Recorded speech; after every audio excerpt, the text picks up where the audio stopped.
Al via le sere fai di estate al giardino della Colimpetra da Agrigento fino a tarda sera. Si potranno effettuare le visite al giardino con le escursioni in ipogeo, i giochi per bambini, la musica, la degustazione.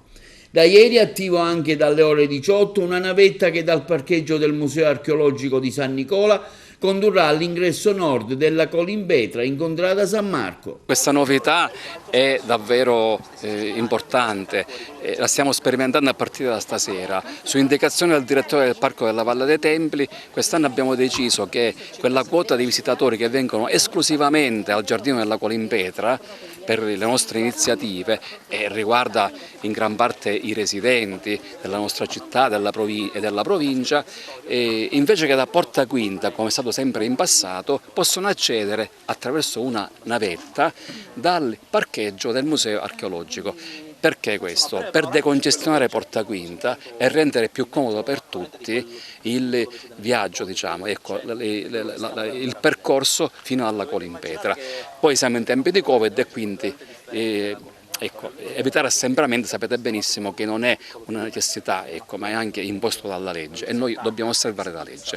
Detto questo, noi proponiamo il nostro luogo, la nostra Colimpetra come uno spazio da vivere, stare qui seduti tra gli alberi con gli amici, con le persone care, bere qualcosa, ascoltare musica, gustare i cibi della nostra tradizione, ma anche fare una visita guidata, che lo si può fare su prenotazione, e ancora di più la straordinaria esperienza di immergersi nel sottosuolo di Agrigento, ovvero l'escursione negli ipogei. L'ipogeo Colimpetra Porta Quinta, si entra dal nostro giardino, si esce da fuori le antiche mura, dall'antica Acragas, all'altezza di Porta Quinta. Un'esperienza strabiliante che proprio oggi riprendiamo con i primi visitatori dopo 1 anno e mezzo di fermo. Mi occupo di visite guidate, più tardi ci sarà anche un reading, una lettura per quanto riguarda la mitologia e questo luogo incantevole, ovviamente come lo definivano i grandi viaggiatori dell'Ottocento, soprattutto l'abate di San Non, un angolo di paradiso terrestre, un piccolo Eden. E ovviamente la serata sarà accompagnata da musica e anche da degustazioni, dal nostro aperitivo, e vi aspettiamo numerosi. Noi faremo le visite guidate all'interno dell'ipogeo, porteremo dei piccoli gruppi di persone a vedere questo canale scavato nella roccia circa 2500 anni fa.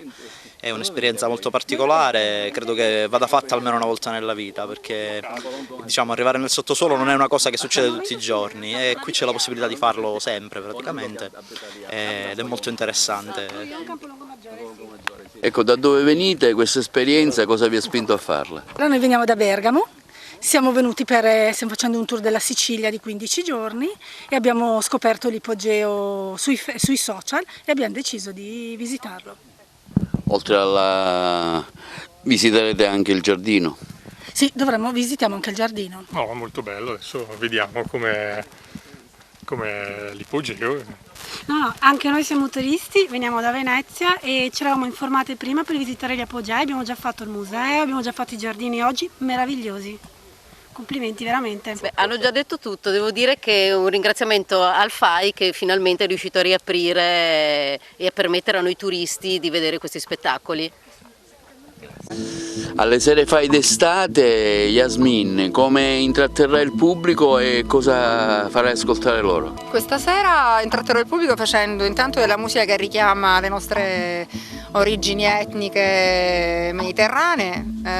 Lo stile musicale è sempre molto caldo, avvolgente e c'è sempre molta etnicità. E poi intercalerò con del jazz, cantando un po' di jazz, che quello è sempre gradito, per poi ritornare a cantare con questi suoni elettronici, su questa dimensione un po' Buddha Bar Live, come dimensione, in maniera sempre molto soft, perché l'ambiente qui richiama assolutamente solo questo. You make me smile with my heart.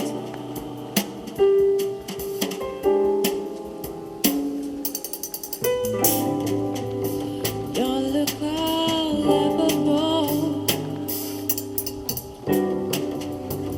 I'm photographed.